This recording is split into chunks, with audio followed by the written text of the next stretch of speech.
Cuplikan PowerPoint episode kali ini. Sebenarnya diet, nggak makan ini itu, nggak boleh ini itu, tergantung kankernya kan. Iya. Itu baru terjadi setelah kemo selesai. Oh, jadi pas kemo itu emang tenaga sangat dibutuhkan Iya. ya Mbak? Nah, banyak penderita kanker ini meninggal bukan karena kankernya, tapi karena dia tidak tahan di fase kemonya. Ada orang mahasiswa yang riset dan itu dia bikin Google pertanyaan. Pertanyaannya gini, apakah Anda sudah memberikan warisan pada warisan harta-harta kepada anak dan keluarga Anda? Kenapa tidak memberi warisan? Ini pertanyaannya kenapa? Ini orang katanya dari psikolog kok. Iya. Dia nggak tahu ini seberapa pengaruhnya. Selamat datang di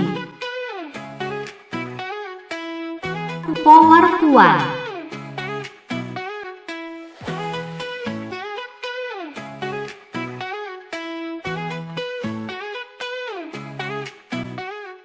Halo Sobat Puan, apa kabar? Ketemu lagi bareng aku Giska di PowerPoint. Hari ini aku sudah bersama Mbak Dian Kartika. Halo Mbak Dian. Sobat Puan. Iya. Mungkin Sobat Puan sudah pernah melihat Mbak Dian sebelumnya karena Mbak Dian juga sangat aktif ya di. Ini mukanya pasaran. Iya. Mbak Dian adalah seorang aktivis senior, aktivis di isu perempuan dan HAM, dan juga pernah jadi sekjen di KPI ya Mbak? Koalisi Perempuan Indonesia. Ya, Koalisi Perempuan Indonesia. KPI nanti keliru Komisi Penyiaran. Oh iya benar juga, Koalisi Perempuan Indonesia. Dan sekarang juga lagi aktif di Vanita Naraya. Nah nanti Mbak Dian juga boleh cerita-cerita nih ke kita ya, dengan tentang kesibukannya. Nah Sobat Puan, hari ini kita bersama Mbak Dian akan membahas satu topik yang juga masih berkaitan dengan perempuan tentunya, dan ini juga jadi concern kita selama ini sebagai seorang perempuan dan tentang kesehatan tubuh, kesehatan kita gitu, yaitu tentang kanker payudara. Nah Mbak Dian juga adalah seorang penyintas ya Mbak kanker payudara. Dan nanti kita bisa dengar sharingnya Mbak Dian terkait kondisi ini, gitu. Nah sebagai informasi juga sebenarnya kanker payudara ini punya angka yang cukup tinggi kasus kanker payudara di Indonesia dan kebanyakan memang dialami oleh perempuan. Tapi sebenarnya kanker payudara itu juga bisa dialami oleh laki-laki. Satu di antara 100.000. Satu di antara 100.000 itu dialami oleh laki-laki. Begitu. Nah kita langsung diskusi aja nih kayaknya Mbak Dian. Gimana Mbak Dian waktu itu mengalami awalnya iya nah, itu gini, kalau dari keluarga garis keturunan memang di rumah saya sudah banyak yang kena kanker. Cuman beda-beda. Kakek saya meninggal karena kanker prostat.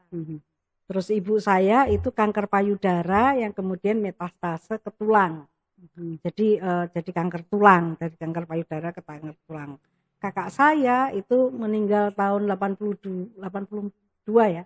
Itu kasus baru kanker paru-paru. Oh, oke. Ya, jadi memang secara genetik kita memang diberi keistimewaan itu. Sudah ada secara genetik ada kanker itu. Ibu saya tahun 87 operasinya, tapi kemudian beliau setelah 7 tahun dinyatakan bersih, tapi ternyata waktu itu kan belum ada bone scan skala teknologinya belum. Teknologi kesehatannya belum sampai ke sana, maka begitu udah dinyatakan bersih, di penampang dagingnya sudah bersih. Ternyata di luar pengetahuannya itu terjadi menjalar ke dalam tulang. Dan itu tahun 93 ibu saya meninggal. Jadi memang secara genetik ada turun menurun soal kanker. Dokter mengatakan ada prone sifat kesamaan gen gitu. Nah yang kalau kanker saya itu sebenarnya awalnya itu saya nggak begitu paham kalau saya punya kanker payudara. Dulunya ini diangkat susah gitu ya, tangan diangkat sakit banget, nggak bisa diangkat. Saya kira apa yang sering terkenal sekarang apa frozen shoulder. Oh iya, Saya kira kayak itu gitu, ya. penyakit kayak gitu. Nanti juga baik. Saya sampai ke Jogja untuk di terapi di kesehatan apa yang olahraga itu gitu-gitu. Ini kayaknya bukan frozen shoulder gitu. Terus tapi setelah itu tahun 2004 ya, pertengahan tahun awal-awal tahun 2004, saya nggak begitu menyangka kalau itu ada hubungannya sama kanker yang saya alami. Nah, yang mulai ada muncul di tanda-tanda di payudara itu mulai sekitar akhir 2024 November, Oktober gitu. Itu auroranya itu mulai menghitam gitu. Nah, karena yang selalu diajarkan itu kalau untuk kanker itu yang bagian ujung dekat ketiak yang gitu. sadari itu ya. Yang sadari kan itu yang saya sih melakukan itu ya. Tapi karena itu bersih ya saya pikir saya nggak kena gitu kan. Nah, tapi ternyata gejala yang paling ini waktu Februari 2019 itu saya mulai cepet banget lelah. Jalan dari waktu itu kampanye dari asrama haji di NTB di Mataram, jalan ke pantai.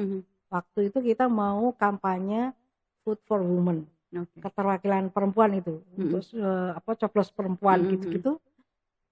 Nah, biasanya saya jalan sejarah itu paling 5 kiloan lah itu. Itu nggak capek, tapi itu hari itu saya mandi keringat.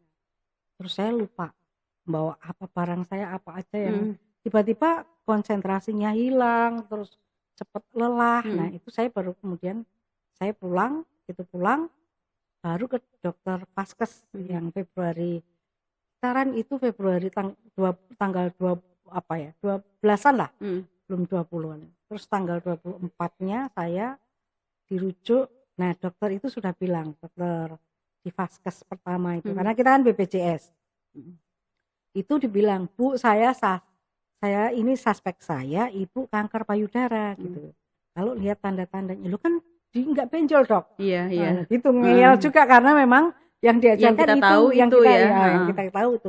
Tapi saya nggak tahu kalau di modulus, ada lobus, saluran air susu itu ternyata malah potensinya lebih besar gitu kan.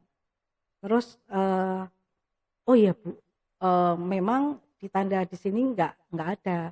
Tapi kanker yang mengenai di puting dan di aurola itu sekarang memang mulai muncul, mulai banyak gitu. Terus tapi saya dokter umum Bu, jadi enggak punya otoritas untuk memastikan bahwa ini kanker. Jadi langsung saya rujuk ke rumah sakit rujukan ya gitu, terus dirujuk.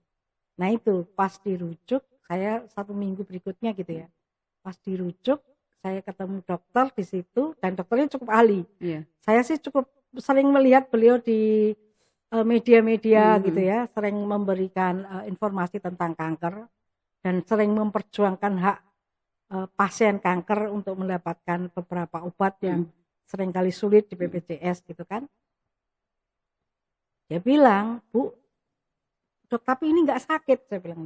Ibu jangan seneng kalau nggak sakit, karena kalau nggak sakit itu malah itu tanda-tanda yang mengkhawatirkan dia lebih ganas gitu kan. Oh iya, silakan duduk dok. Dia duduk Bu. Nah, itu diperiksa, dulunya kita ngobrol-ngobrol ramah gitu ya. Selesai diperiksa di meja di tempat tidur itu, dia duduk itu udah ekspresinya serius gitu, kayak hakim mau memvonis gitu. Dia bilang, Bu ini kabarnya nggak begitu baik, ini serius ya Bu gitu. Ibu ini positif kanker payudara dan kalau lihat gejala klinisnya ini ganas. Gitu. Saya hanya berani mengoperasi tidak lebih dari 2 minggu dari sekarang. Kan ruang untuk mengambil keputusannya sempit itu kan ya. Karena cerita ganas itu tadi. Nah itu tantangan sekali. Mungkin banyak kalau perempuan lain kan lama gitu ya, apalagi kita diceritain mau dipotong vasektomi itu dipotong Vasektomi. payudaranya gitu kan. Lah, saya udah kayak nggak punya ruang gitu. Karena kata-kata ganas itu, tapi karena wah 2 minggu, kalau lewat 2 minggu ya sudah oke, tapi jangan di hari libur, saya bilang gitu.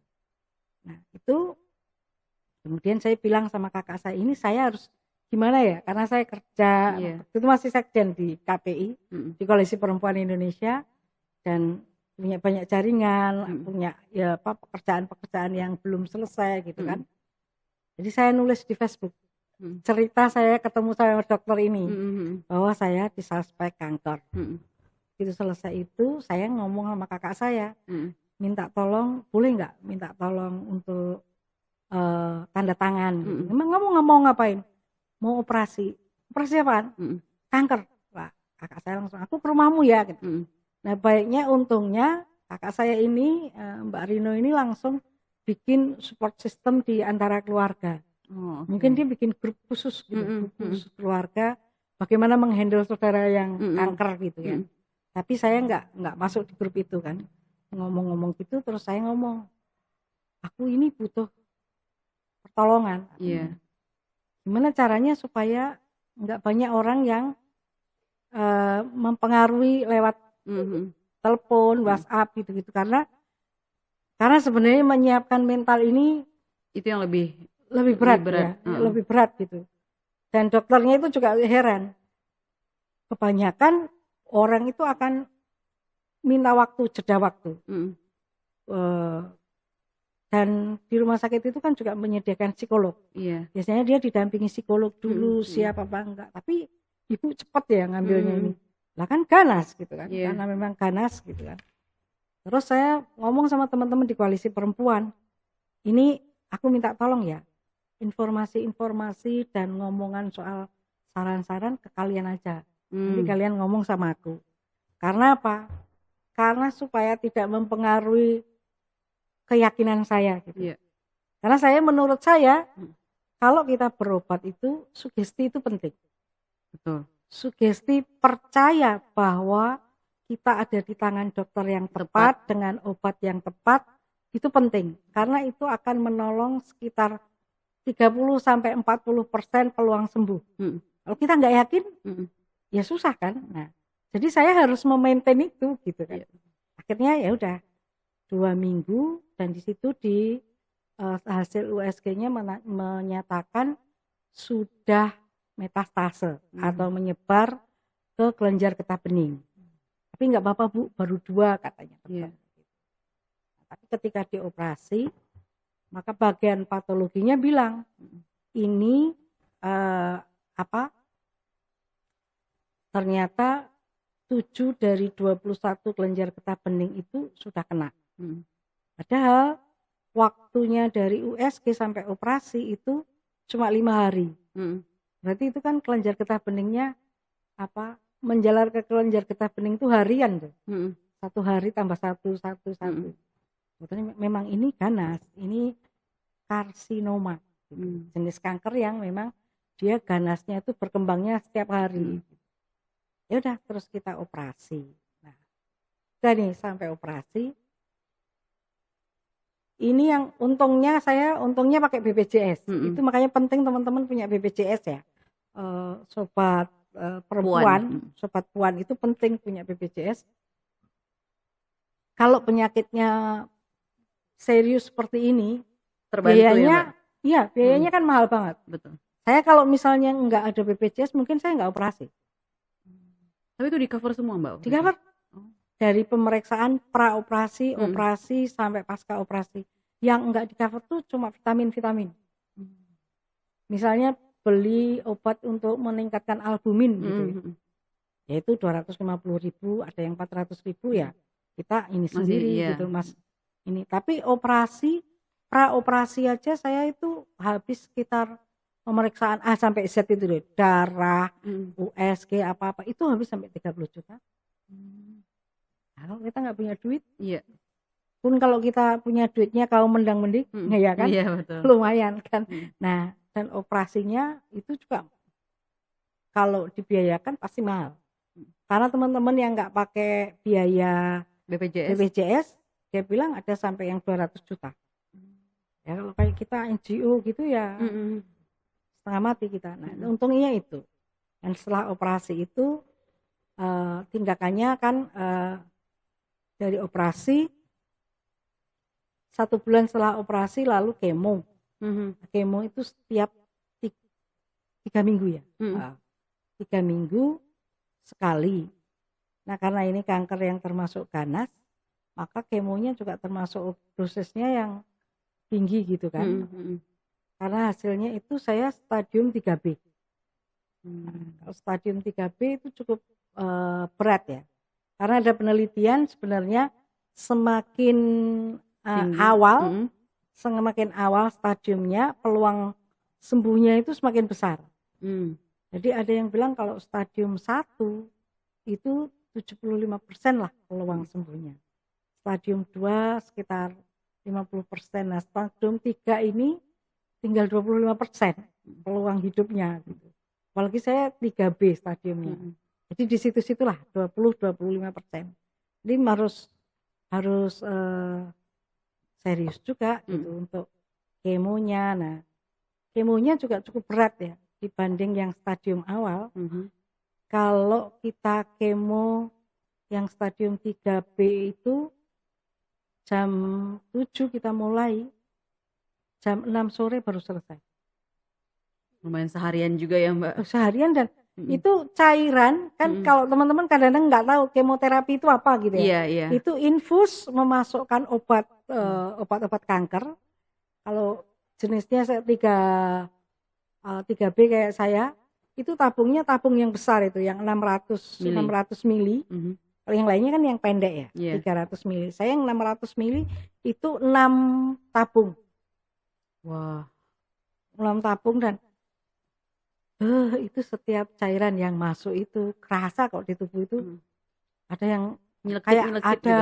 Semut, jutaan semut masuk di tubuh gitu-gitu. Ada yang terus rasanya kayak apa? Ada ngalir terus cekit-cekit gitu. Rasa sakitnya. Nah, tapi umumnya siklus efeknya gitu ya. Hari pertama, hari kedua, hari ketiga itu pasca kemo itu kita masih normal. Masih bisa makan, masih bisa aktivitas gitu. Tapi hari ketiga sampai hari ke-10 atau hari ke-11 biasanya mabuk gitu. Efeknya bisa macam-macam. Ada yang muntah, ada yang gitu Mbak. Oh, kalau keliangan kan ringan, nyeri semua tubuhnya. Oh, oke. Makanya ada yang sampai pakai kursi roda. Karena nggak sanggup berdiri gitu. Ada yang sampai dia sampai nggak bisa bangun dari tempat tidur gitu. Nah, kebetulan saya bangun sih masih bisa, tapi saya pilih nggak bangun karena balik terus muntah. Nah, ya ini yang perlu diinformasikan ke teman-teman perjuangan di masa kemoterapi ini. Di masa kemo itu kita minum banyak sekali obat. Dan kalau kita minum banyak sekali obat dan obat penghilang rasa sakit, itu kita makan harus baik. Makan itu harus jadi perjuangan. Harus dipaksakan ya. Harus dipaksa, harus masuk. Karena kalau enggak, tambah sakit. Karena kalau perut kita kosong, minum obat painkiller, itu lambung kita bisa nyeri. Jadi tambah penyakit.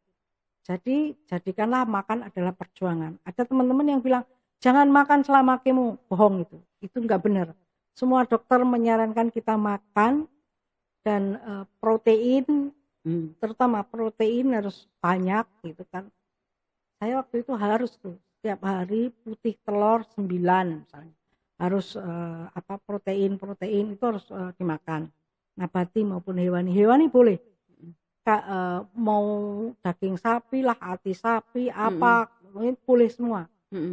Yang penting bisa makan gitu. Nah, sebenarnya diet nggak makan ini itu, nggak boleh ini itu, tergantung kankernya kan. Itu baru terjadi setelah kemo selesai. Oh, jadi pas kemo itu memang tenaga sangat dibutuhkan ya Mbak. Nah, banyak penderita kanker ini meninggal bukan karena kankernya, tapi karena dia tidak tahan di fase kemonya. Kenapa yang jadi kurus? Ya, karena dia nggak makan sama sekali. Kalau nggak makan, nggak kemasukan asupan gizinya, maka tubuhnya untuk melawan kankernya lemah ya. lemah gitu kan.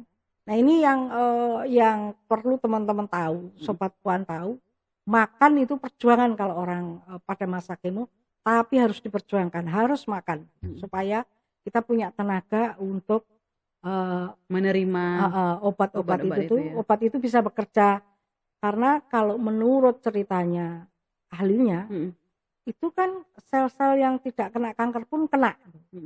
Jadi kan kita harus renewal gitu, perbaruan sel segala itu kan lewat makanan.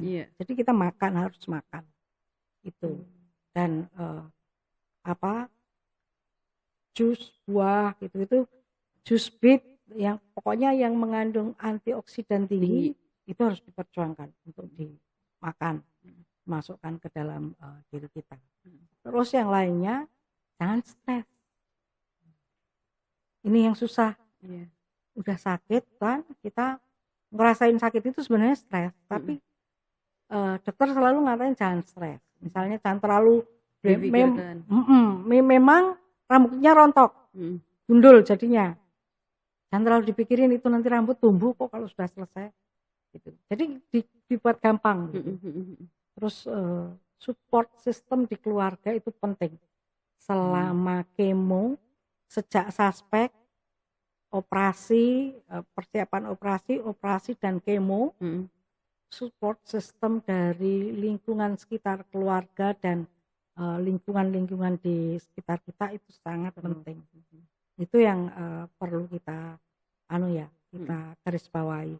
Jadi kalau Sobat Puan ada keluarganya yang kanker, mending langsung rapat ngobrolin gimana bisa menolong ini, siapa yang bisa nemenin, jangan dibiarkan sendirian gitu ya, siapa yang bisa ngajakin ngomong, menghibur, atau misalnya kalau nggak ada yang sempat patungan menyewa caregiver misalnya, itu perlu dilakukan supaya daya juang untuk hidupnya itu ada. Itu. Tapi waktu pengalaman Mbak Dian kemo sampai berapa kali, Mbak? Saya kemo sampai 12 kali. Satu siklus biasanya cuma 6 kali.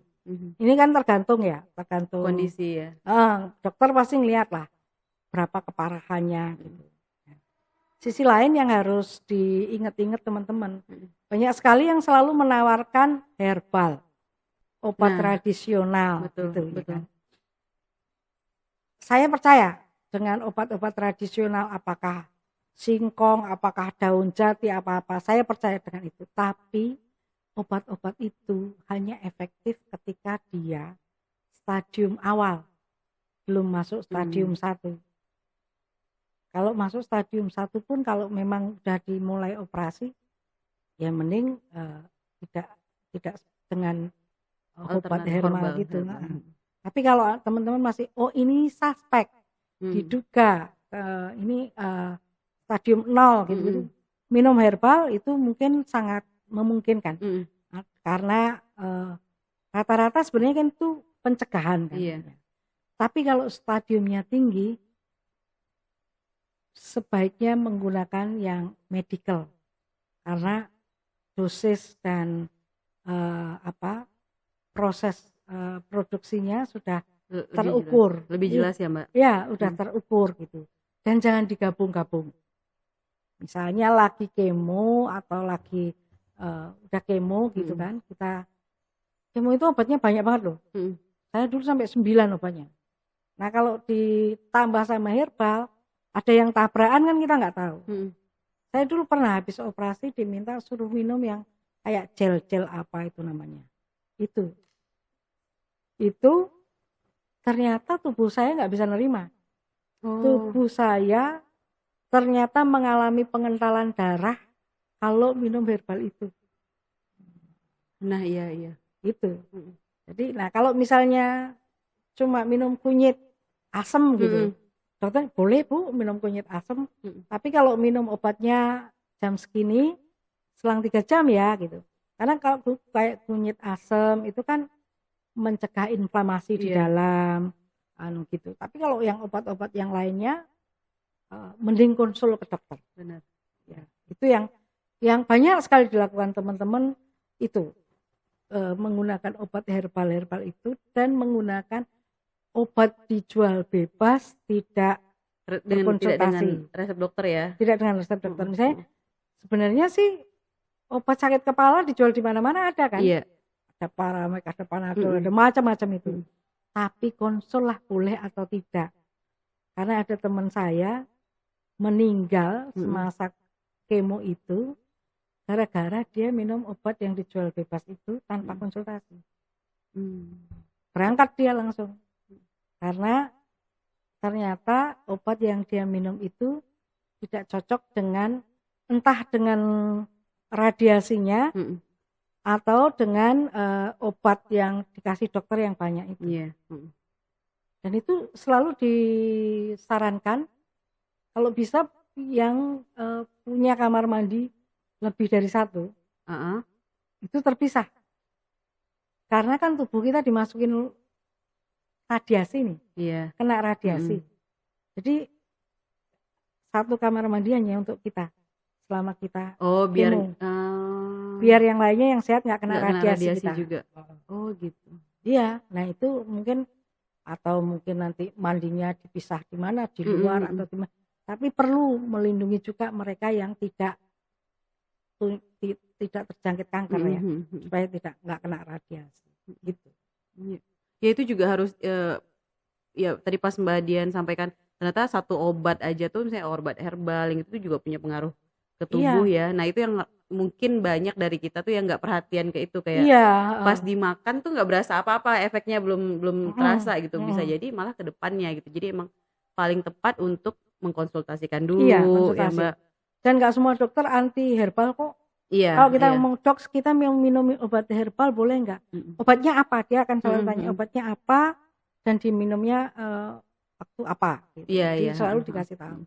Jadi kalau misalnya yang anti inflamasi, anti apa, boleh Bu minum itu beras kencur, terus kunyit asam itu boleh, air sirih. Karena kita bayangin kalau kita habis operasi, dipotong gitu kan, Bu amisnya itu rasanya tuh lama banget hilangnya, karena kan lukanya terbuka tuh. Nah kalau kita nggak minum misalnya kayak kunyit asam, kayak minum apa, nggak ada yang mendistraksi sirih, itu ya Mbak. Iya itu kan untuk menghilangkan amis, menghilangkan bengkak di dalam, inflamasi di dalam. Itu boleh sepanjang kita konsultasi dan dokter akan ngasih tahu minumnya saat apa. Ya, itu memang harus banyak yang diperhatikan dan ini memang perjalanan yang nggak mudah ya Mbak ya. Nggak hanya waktu sakitnya tapi pas masa pengobatan dan perawatan setelah itu ya Mbak. Betul. Nah dokter itu selalu menyarankan gini, kalau orang kanker ya boleh kerja tapi nggak boleh capek. Oke. Jadi kalau Anda udah kerja, misalnya ada ibu-ibu yang di rumah aja nyapu gitu, kan jadwalnya pengen nyapu, ngepel, nyuci apa-apa, nyapu capek, udah nyapu rasanya udah pinggangnya rasanya kayak ditusuk apa-apa, berhenti dulu, duduk atau rebahan dulu, baru nanti lanjutin lagi pekerjaan gitu. Jadi jangan terlalu capek. Kalau tubuhnya sudah kasih tanda alarm, ada rasa nyeri atau pegal di mana, berhenti kita. Tuh. Karena kalau enggak kita paksa, itu nanti nyeri semua. Jangan itu. Kemudian jangan stres.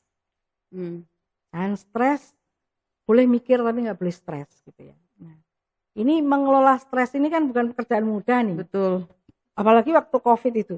Banyak teman-teman saya, kan kita punya grup tuh. Grup WA di rumah sakit itu. Ada yang sudah remisi itu artinya kankernya tidur. Sudah remisi selama 5 tahun. Nah, kankernya hidup lagi gara-gara dia merawat suaminya yang COVID. Oh, oke. Stres kan? Iya, Nah, itu karena ngerawat orang sakit itu sadar nggak sadar kita pasti stres. Iya. Nah, suaminya hidup, sembuh, dianya yang bablas. Karena tingkat stresnya tinggi. Jadi tingkat stres harus benar-benar di-maintain, enggak stres, enggak kecapean, dan enggak terlalu exciting, terlalu gembira itu juga bahaya.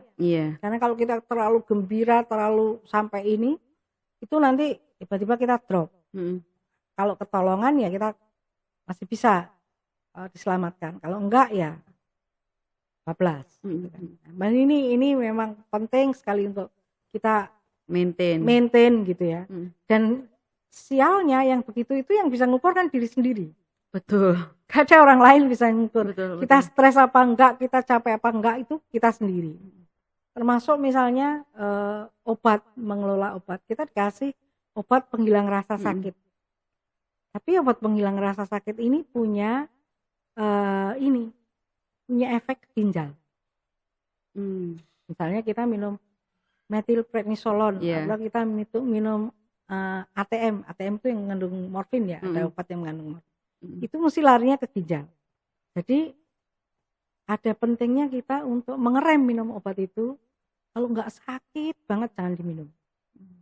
Karena banyak kali orang yang kanker itu bukan dia meninggal karena kankernya, tapi ikutannya ini. Setelahnya itu ya? Iya, ketika dia memaintain kesehatannya itu, obat-obatnya dia juga nggak rem, atau bahkan ada ketergantungan nih. Saya pernah itu ketergantungan. Nyeri sedikit gitu, prednisolon, metilprednisolon. Kalau nggak gitu minum metil aksid itu gitu ya untuk menghilangi. Lama-lama kok kebal satu, minum 2 gitu. Nah, ada teman-teman yang terus ngomong, sebenarnya tanda rasa nyeri itu adalah alarm tubuh kita kalau tubuh udah mulai terlalu sakit gitu. Jadi bukan minum obat harusnya, kalau masih bisa istirahat, menahan, istirahat. Itu bagian yang mungkin perlu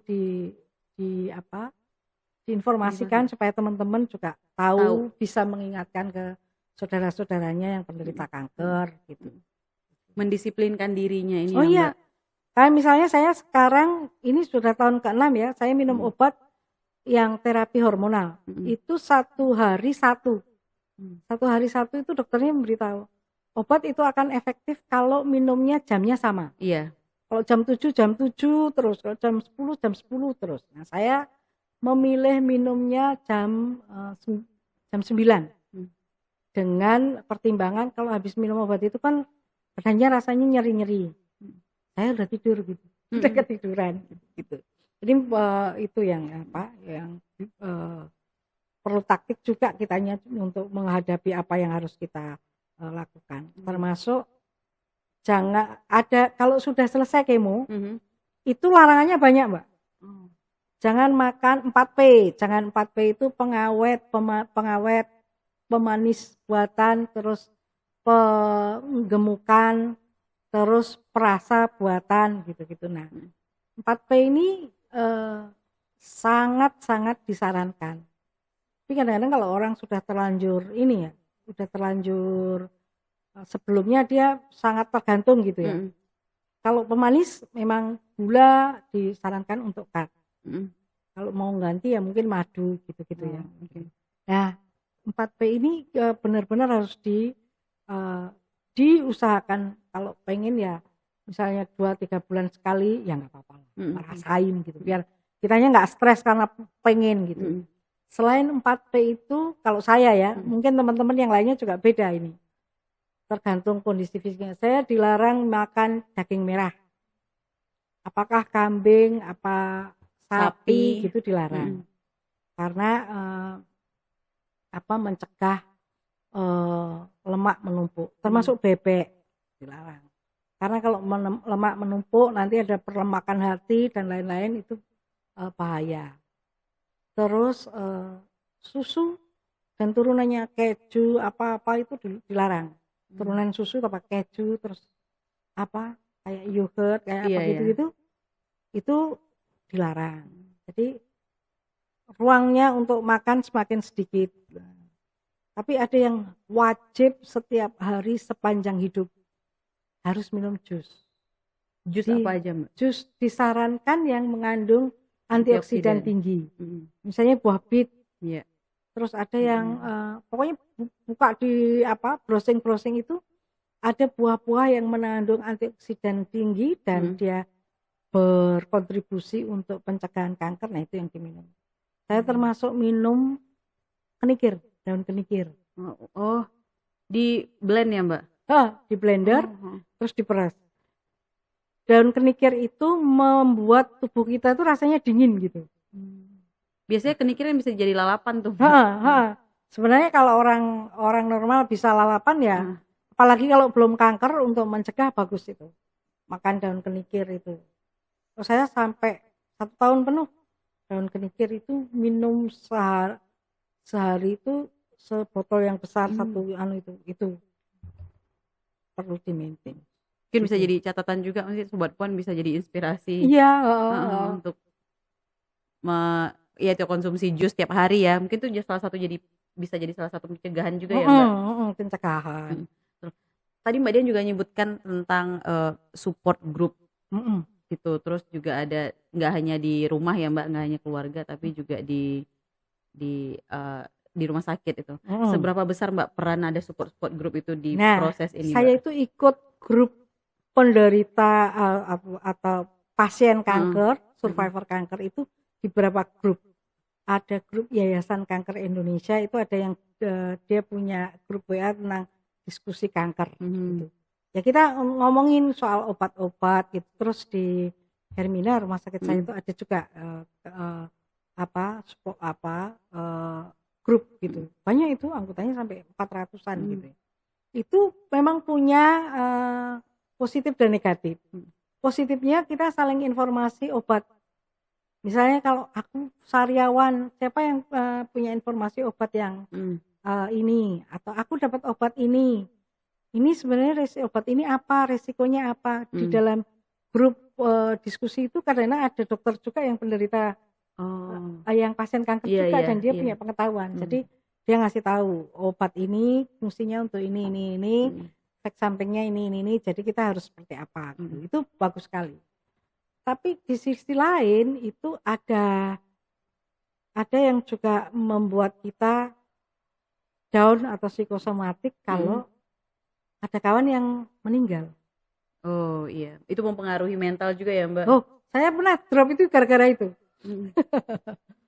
Pertama saya dengar Mbak Emi Hafid meninggal. Dulu Mbak Emi Hafid kan aktivis juga yang kemudian kanker paru-paru. Beliau meninggal, tapi hari yang sama di grup itu ada banyak yang meninggal gitu. Karena waktu itu ceritanya rata-rata tanda-tandanya perutnya membesar. Saya itu sampai sebulan sakit perut saya. Iya sih, terpengaruh ya. Mau kemasukan makanan sedikit sakit, terus sakit gitu. Akhirnya saya periksa di dokter sampai di USG itu. Kebetulan pas memang evaluasi 6 bulanan diperiksa. Ini nggak ada apa-apanya, ginjal enggak, usus buntu enggak, lambungnya enggak ada yang sakit. Kenapa kok ibu nyeri? Tapi akhirnya dokternya, ibu habis apa? Gitu. Itu mulai kapan terasa sakit, ditelusur. Terus saya cerita itu soal WA group yang berita kematian itu. Bu, kalau ada yang berita meninggal itu clear chat aja. Supaya ibu bilang innalillahi turut berduka cita, habis itu clear chat supaya ibu tidak stres untuk diskusi orang yang meninggal karena kanker itu. Udah gitu. Yang penting kita turut berduka cita, yang habis itu jangan terlalu dimasukkan di hati, di pikiran. Nah, itu positifnya saling informasi, saling menyemangati. Bahkan ada teman-teman yang kemudian ada yang terus nggak bisa kerja kan, keluar kerja terus, atau dia mungkin dikeluarkan dari tempat kerja. Banyak juga yang kemudian dicerai gitu. Kita jadi teman berbagi duka, suka duka, semangat ini gitu kan. Tapi terus tukar menukar informasi soal obat, jadwal dokter. Terus kalau kita dirujuk ke rumah sakit lain, misalnya bone scan di rumah sakit kita belum ada, kita harus ke rumah sakit itu. Ada yang tahu nggak prosedurnya gimana gitu. Itu kita diinformasikan, jadi nggak bolak-balik gitu ya. Oke, harus bawa dokumen ini. Nah, kita langsung terbantu itu. Nah, itu ya kita terbantu, tapi kita juga harus bisa memaintain diri kita sendiri untuk merespon situasi di situ. Terutama yang berita meninggal itu memang kadang-kadang bikin down, bikin juga. Sedih juga ya Mbak. Sedih gitu. Apalagi kalau ada teman-teman yang dari grup itu ada yang ada temen yang mau riset gitu. Ada orang mahasiswa yang riset dan itu dia bikin Pertanyaan. Google Oh. pertanyaan. Pertanyaannya gini, apakah Anda sudah memberikan warisan kepada warisan harta-harta kepada anak dan keluarga Anda? Kenapa tidak memberi warisan? Ini Pertanyaannya kenapa? ini orang katanya dari psikolog kok. Iya. Dia nggak tahu ini seberapa pengaruhnya gitu ya.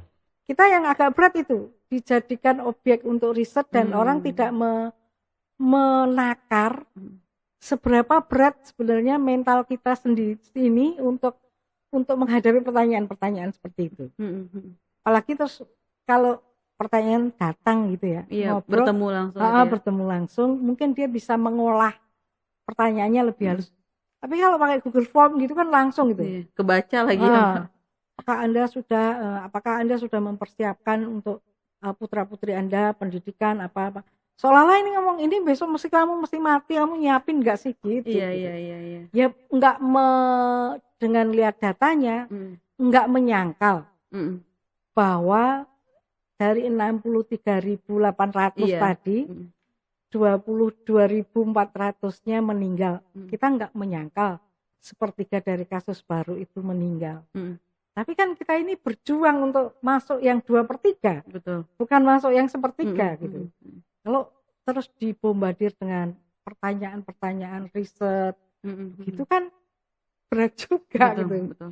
Gitu. Nah, support system ada gunanya, tapi kadang-kadang juga itu berita kematian, terus orang yang memanfaatkan kita sebagai target riset itu bisa mempengaruhi ketangguhan kita. Iya. Resilience kita itu menjadi goyang lah paling enggak. Kalau enggak runtuh goyang lah. Jadi emang penting sekali sebenarnya untuk ya yang lain-lain, misalnya orang-orang yang ada di sekitar itu untuk tahu gimana perjuangan ini gitu ya Mbak, gimana susahnya dan complicatednya bertahan gitu ya.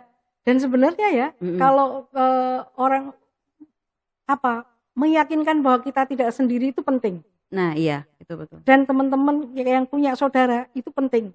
Kamu tanyalah apa seminggu sekali, apa berapa hari, gimana kamu, masih tetap sehat-sehat enggak, ada keluhan enggak, gimana hasil pemeriksaan.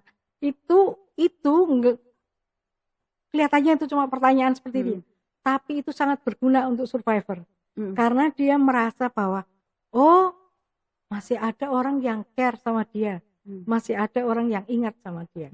Jadi yang seperti itu penting. Kalau di tempat saya grup keluarga itu, ayo pertemuan keluarga, nanti ada satu, kamu gimana, bisa nggak datang, nyaman nggak, lagi enak nggak, sembuh kan nggak mungkin tuh. Kalau orang ngomong kanker sembuh gitu kecil sekali kemungkinannya. Yang paling mungkin kan remisi itu sel kankernya tidur. Tapi untuk meningkatkan daya tahan kita supaya remisi bertahan lama, itu ada upaya, ada dukungan, ada sapaan-sapaan yang kemudian membuat kita tertolong lah untuk masih ada orang yang bersama kita, itu masih ada yang bersama kita.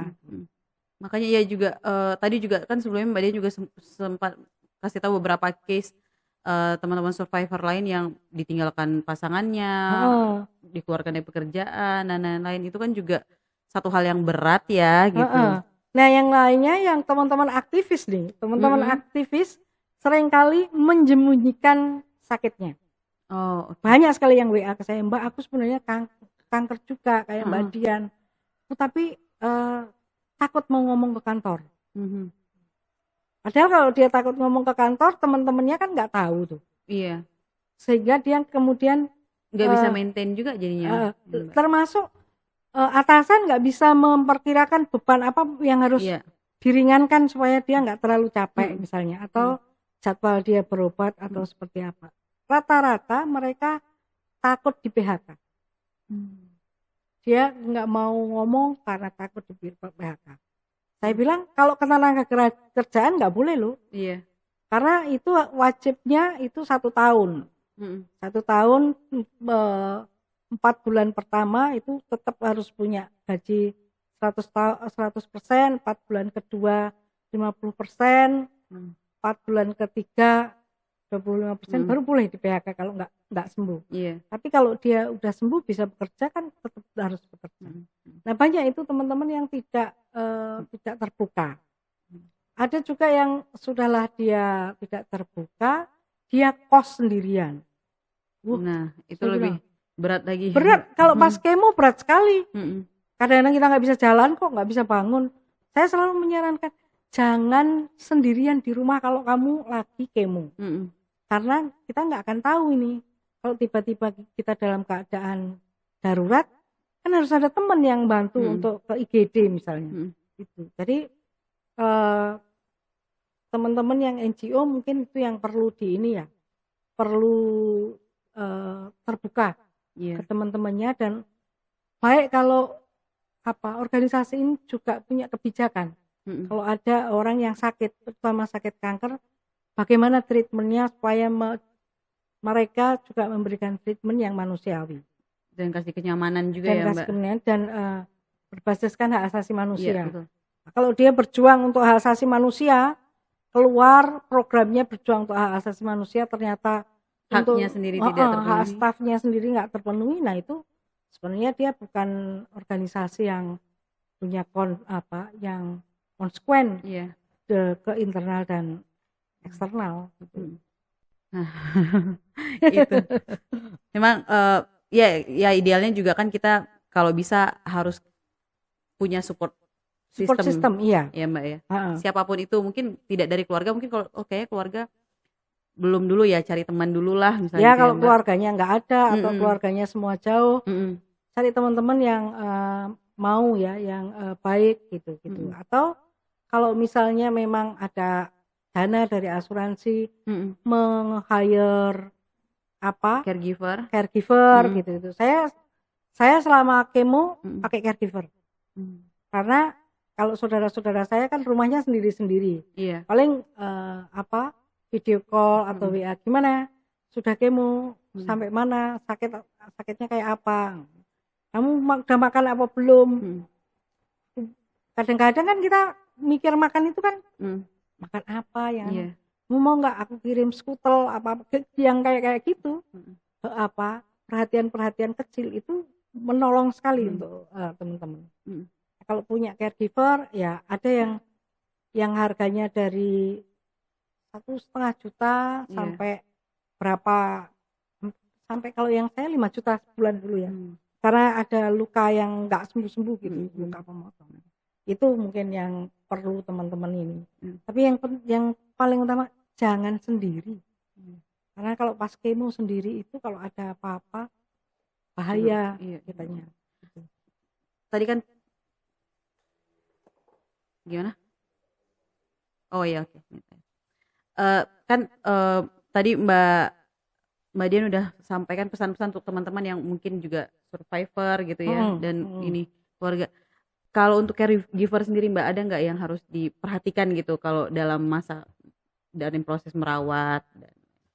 Caregiver itu pekerjaannya berat ya, karena dia kayak menjadi tempat sampah bagi si survivor. Nah ya. Kan dia ngeluh yang ditinggal suaminya lah, yang anak istrinya nggak peduli lah, yang keluarga-keluarga yang lain nggak menyapa lah, apalah. Semua keluhan kan ditumpahkan ke caregiver tuh.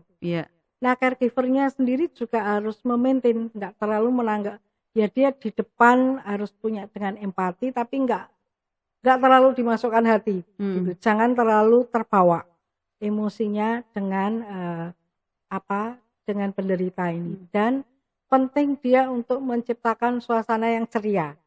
Jadi kalau saya dulu saking sakit banget loh, tapi anak saya itu punya perjanjian sama anak saya, jangan menjerit karena kesakitan, karena dia katanya tulangnya rasanya nyeri sekali kalau dengar saya menjerit kesakitan. Dan bingung, nggak tahu mana yang harus ditolong. Iya. Tapi kalau nggak jerit juga sakit ya Mbak? Iya sakit gitu. Tapi kemudian disepakatilah anak saya sama caregiver sama saya punya kesepakatan. Kalau memang udah sakit, tidak terbelung, sakit banget ini aku, Nah, anak saya itu ngambil gitaran yang Oh, iya gitu iya. ya, Iya iya. yang terus cerita yang lucu-lucu, Heeh. yang itu kemudian misalnya dia nih, aku Ibu, aku pijitin ya, aku Iya. gosokin pakai minyak gosok, Mm-mm. dipijit. Padahal itu kan juga nggak menghilangkan rasa sakit, Mm-mm. tapi Menenangkan dia itu. menenangkan ya Mm-mm. dia Mm-mm. gitu.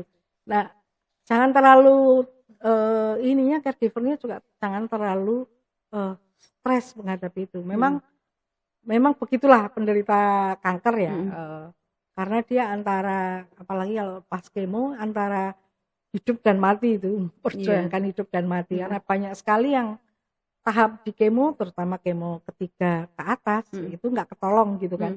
Nah itu kan dia memang harus dengan seluruh keahliannya untuk lebih jenaka, lebih gimana mengalihkan rasa sakit itu biar nyaman gitu-gitu. Perannya cukup besar ya Mbak? Perannya cukup besar.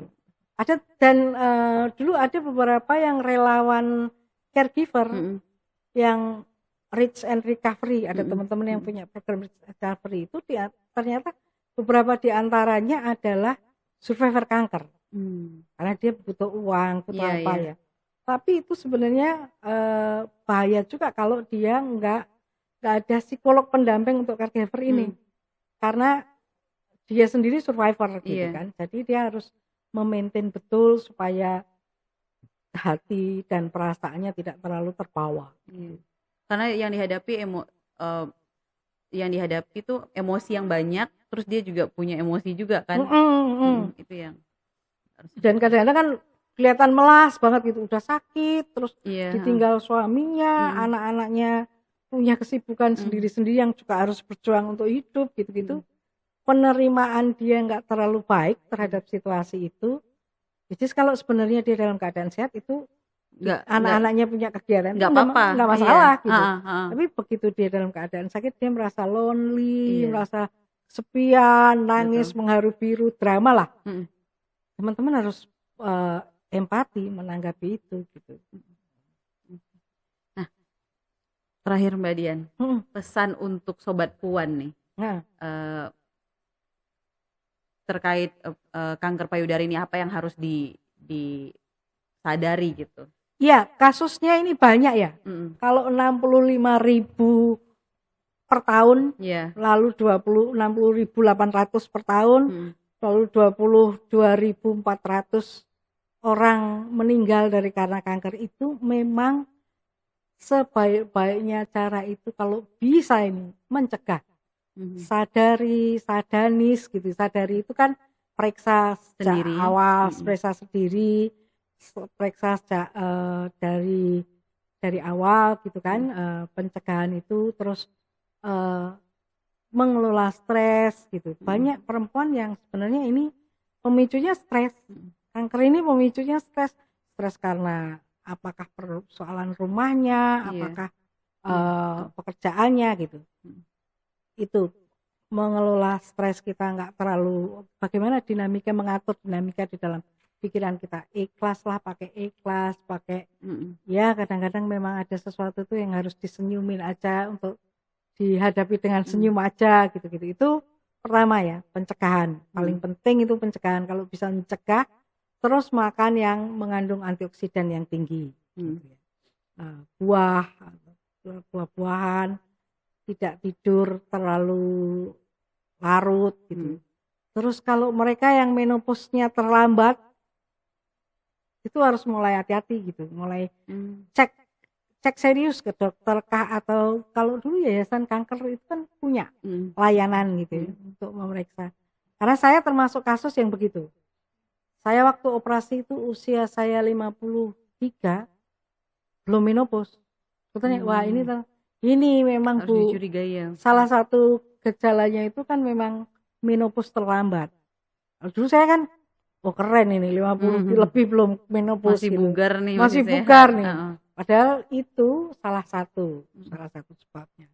Lalu kalau menyusui, tahu operasi apa, cara-cara merawat payudara, memasas payudara seperti apa.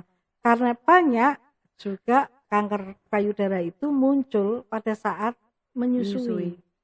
Jadi perasaannya seperti bengkak, oh ini mungkin air susu yang nggak keluar, Tersumbat gitu ya. tersumbat, terus dibiarin, ternyata itu kanker. Jadi itu yang paling awal.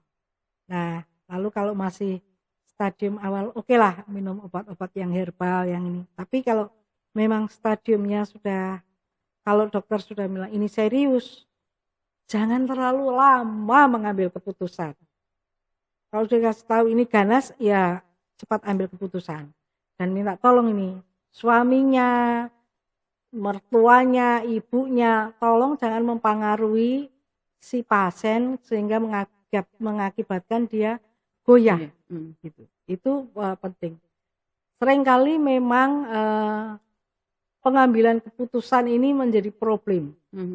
Pengambilan keputusan untuk memeriksakan, sudah tahu lalu pengambilan keputusan untuk mendapatkan tindakan, itu seringkali problematik di lingkungan pasien kanker.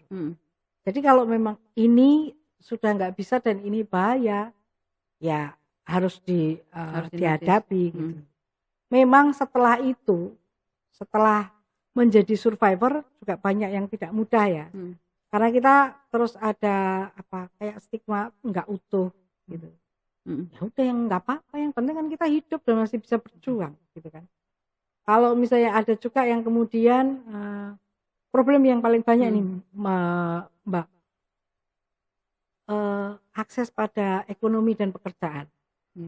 Nah ini teman-teman ya harus siap-siap juga gimana caranya nyari kerjaan yang bisa dari rumah, yang apalah online apa mungkin itu penting. Kalau teman-teman yang survivor kanker, mungkin juga penting memberikan dampingan untuk ekonomi yang tidak melelahkan. Apakah kerja secara online, banyak kan itu kerja-kerja online gitu-gitu. Nah yang penting lagi untuk teman-teman kalau sudah memang kena kanker, pada saat kemo itu makan. Paling penting itu makan pokoknya. Kalau mau puasa, mau diet, mau apa nanti setelah kemo berhasil itu baru nanti punya agenda diet apa silahkan. Oke. Itu dia Sobat Puan. Itu harus banyak banget hal yang harus kita highlight dan kita ingat nih. Terutama untuk teman-teman survivor ya, terus teman-teman caregiver juga, orang-orang yang menjadi support system bagi teman-teman survivor. Teman-teman kalau punya kawan, dia tahu kanker, disempatkan lah berapa sebulan sekali kah apa, gimana, say hello, gimana kabarmu, kamu sehat-sehat enggak, kalau punya duit gimana, kamu mau dikirim jus atau dikirim makan gitu-gitu. Perhatian itu sangat kecil, membantu ya Mbak. Itu sangat membantu. Masih inget loh dia sama aku gitu anunya. Oke. Baiklah Sobat Puan. Udah sejam nih Mbak kita ngobrol. Banyak banget ya. banyak banget. Dan ini tuh jadi satu pengingat juga untuk kita gitu ya. Dan semoga Mbak Dian terima kasih banyak dan semoga Mbak Dian selalu sehat. Amin. Proses pengobatannya berjalan lancar dan sekarang treatment lainnya juga mungkin nyaman dan menyenangkan lah ya, dijalani dengan nyaman dan menyenangkan. Baiklah Sobat Puan, itu tadi obrolan kita dan banyaknya sharing dari Mbak Dian ya terkait dengan pengalaman sebagai survivor kanker payudara ini. Dan mungkin kalau dari kita sih dari YKP tuh kita selalu mengingatkan untuk perempuan harus curiga dengan tubuhnya sendiri, Mbak. Jadi, mengenali tubuhnya dan waspada kalau ada perubahan-perubahan. Jadi kalau misalnya ada hal-hal yang dirasa tidak nyaman atau kayaknya berubah ada yang ini harus dikonsultasikan. Ketika teman-teman merasa seperti itu terbersit sedikit aja tuh lakukanlah konsultasikan sama dokter, sama tenaga ahli, sama profesional gitu. Semoga mungkin teman-teman yang punya pengalaman bisa cerita di kolom chat. Betul sekali. Mungkin bisa sharing juga di kolom chat terkait dengan pengalaman yang di ini, atau mungkin ada pertanyaan-pertanyaan juga boleh sekali gitu ya. Boleh DM di Instagram YKP juga dan boleh di komen di kolom chat di YouTube kita begitu. Sekali lagi terima kasih Mbak Dian, Ya, terima kasih banyak. kasih. Terima kasih Sobat Puan sudah mendengarkan Salam Sobat yang Puan. kali ini. Salam, semoga kita semua sehat selalu.